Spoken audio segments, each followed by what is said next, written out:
The young and the restless spoilers Holden had always been a shadow. He moved without sound, existed without purpose, until the day Kane noticed him, until someone powerful finally saw value in the ghost he'd become. It started with simple errands, quiet observations, whispers planted in the right ears. Holden obeyed without question. His loyalty, forged in silence, became Kane's most valuable asset.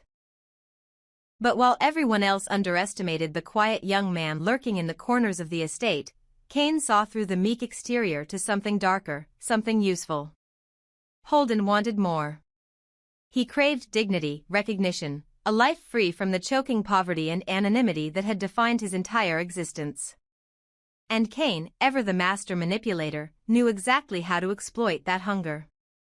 He dangled promises like bait, status, money, even the illusion of family. And Holden took it all in like a starving man offered a banquet. But behind those promises lay something far more sinister. Kane was building an empire not just on power, but on fear, blood, and betrayal. And Holden was just another piece on the chessboard. The fall of Carter had been orchestrated with surgical precision. Carter, the loyal accomplice, had done everything Kane asked, staged elaborate deceptions, falsified alibis, and finally, committed acts that could never be undone. The death of Chance was brutal, calculated, and personal. Damien's murder, wrapped in layers of confusion, had fractured alliances and redirected suspicions. Even Nick, left for dead and barely clinging to life, had been just another obstacle to clear. All this Carter had done in the name of loyalty, fueled by a belief that Kane would reward him with a share of the power they built together. But Kane never intended to keep his promises. As soon as Carter had served his purpose, Kane cut him off. No money. No protection. No future. Instead, he installed Holden in Carter's place, young, eager, and malleable. Holden was everything Carter wasn't anymore, impressionable, obedient, and desperate. Kane dressed him in designer suits, gave him a title, whispered lies into his ears about loyalty, legacy, and trust. Holden basked in the illusion of importance. But he didn't know the truth. Not yet. That he was only being groomed to take the fall when Kane's empire began to crack. That Carter, very much alive and hidden in the shadows, had not forgiven the betrayal. He watched. He waited. And most importantly, he remembered every detail. Kane had always been 10 steps ahead of everyone. He knew Carter wouldn't vanish quietly. He knew resentment had begun to ferment into vengeance. So he did what any ruthless strategist would, he planned Carter's execution. But not by his own hand. No, that would be too messy, too traceable. He wanted Carter to disappear completely, and he wanted it done by someone no one would suspect. That someone was Holden. With the same poison charm he used on everyone before, Kane summoned Holden to the wine cellar of his sprawling estate. The air was chilled, the flicker of candlelight casting long shadows on the stone walls. There, Kane told him everything about Carter's betrayal, the danger he posed, and most importantly, the final task. Kill Carter. End it. Eliminate the threat. And when it was done, everything, power, wealth, respect, would belong to Holden. Holden hesitated only for a moment. He had no experience with murder, but he had tasted ambition. He had already crossed too many lines to turn back. He nodded. He accepted. And Kane smiled like the devil sealing a contract. But Kane's confidence would prove to be the very flaw that unraveled his empire. Because Holden was not as naive as he appeared. He had watched what happened to Carter. He had seen how quickly loyalty turned into disposal. Deep inside him, a seed of doubt had begun to grow. He wondered how long it would take for Kane to turn on him. He began to question everything, every gesture, every word, every promise. Carter, meanwhile, had not been idle. Nursing his wounds, physical and emotional, he had begun to piece together a new identity. He moved through underground corridors of Genoa City's criminal networks, collecting favors and information. He knew Kane better than anyone. He knew Kane's patterns, his tells, his fears. And he suspected Kane would use Holden as a weapon. So Carter flipped the game. He leaked false information, staged sightings, and manipulated the very narrative Kane believed he controlled. Soon, Holden began to receive cryptic warnings. Messages slipped under his door. Phone calls that disconnected after a single word. Footsteps echoing in places that should have been empty. At first, Holden thought he was being paranoid. Then he realized the truth: he was being hunted, and not by Carter alone, but by the weight of everything he had allowed himself to become. Despite the pressure, Holden couldn't tell Kane. That would reveal weakness. That would make him the next expendable pawn. So he played both sides. He kept pretending to be loyal while slowly reaching out through intermediaries to Carter. He needed the truth. He needed to understand what kind of man Kane really was. And what Carter said broke him. Every lie Kane had told, every manipulation, every death, it all came flooding in. Holden wasn't a partner. He was just a placeholder, a name on the list before Kane found the next disposable soul. But now Holden had something neither Carter nor Kane anticipated, a plan of his own. Holden wasn't going to kill Carter. He was going to use him. With Carter's help, they would turn the tables. They would orchestrate Kane's downfall from the inside, not with violence, but with evidence, misdirection, and psychological warfare. Holden began feeding Carter details, meeting times, financial transactions, coded language Kane used with his overseas contacts. And Kane, so drunk on his own power, didn't notice the cracks forming beneath his feet. He believed Holden was his perfect creation. He even promised him a share in his secret Cayman Island account, should he prove himself with Carter's death. That was the last mistake Kane ever made. The trap was elegant. Holden staged a confrontation. Blood. Gunfire. A body. Everything Kane expected.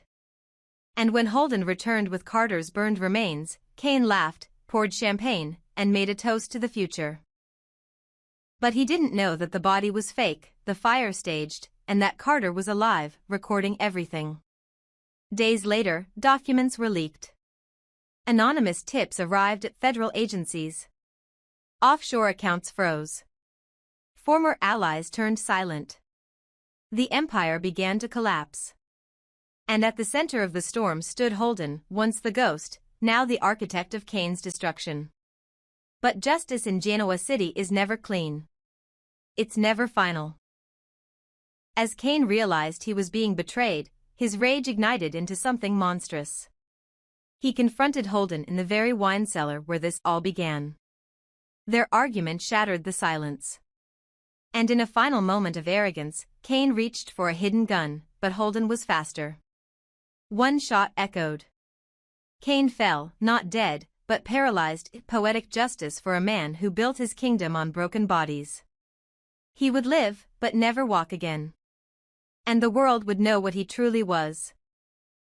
Holden disappeared after that. No press. No statements. Just gone. Some say he left Genoa City and started over under a new name, carrying the weight of all he'd done. Others believe he stayed, in the shadows, watching, waiting, just like before. And Carter? He, too, vanished. But every now and then, whispers emerge from the darker corners of the city, of a man with scars who once brought down a king. In the end, no one truly won.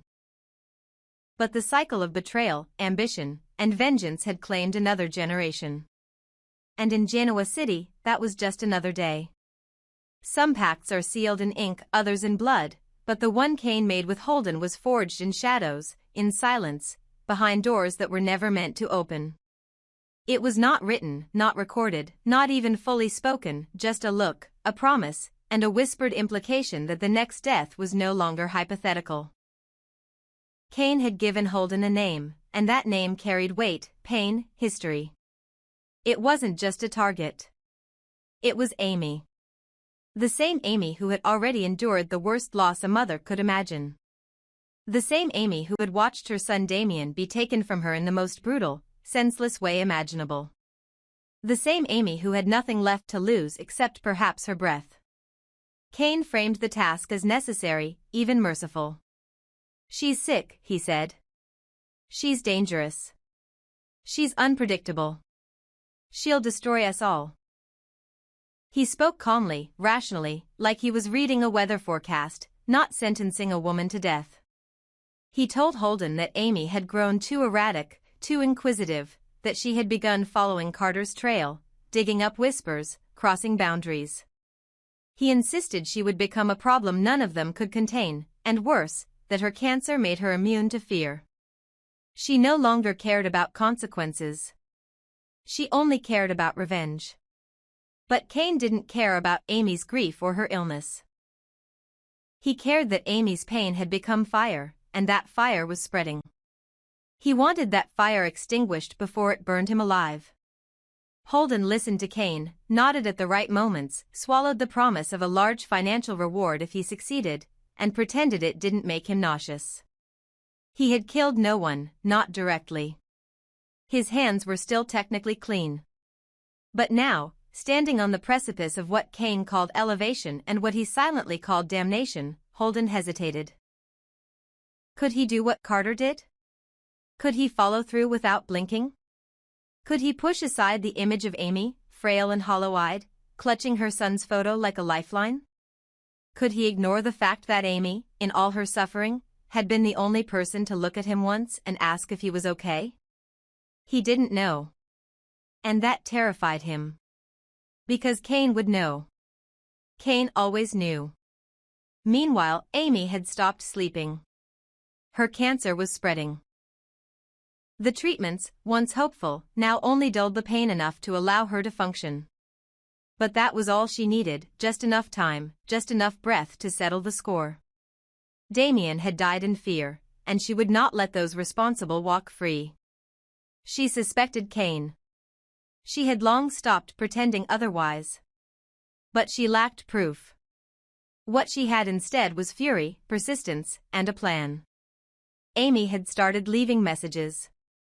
Not with names, never that obvious. But she had begun reaching out to former allies, old acquaintances from the hospital, from the days when she had friends who mattered. People who owed her favors. People who might be willing to talk. She was closing in. And Kane could feel it. Carter, still in hiding, had been watching Amy too. He knew she wouldn't stop. He admired her in a way, the way grief had made her invincible. But that also made her unpredictable. And unpredictability, in Kane's world, was lethal. Carter, though hiding from Kane, was also hiding from Amy. He feared that if she found him first, she would not hesitate to put a bullet between his eyes. Not for justice. For closure.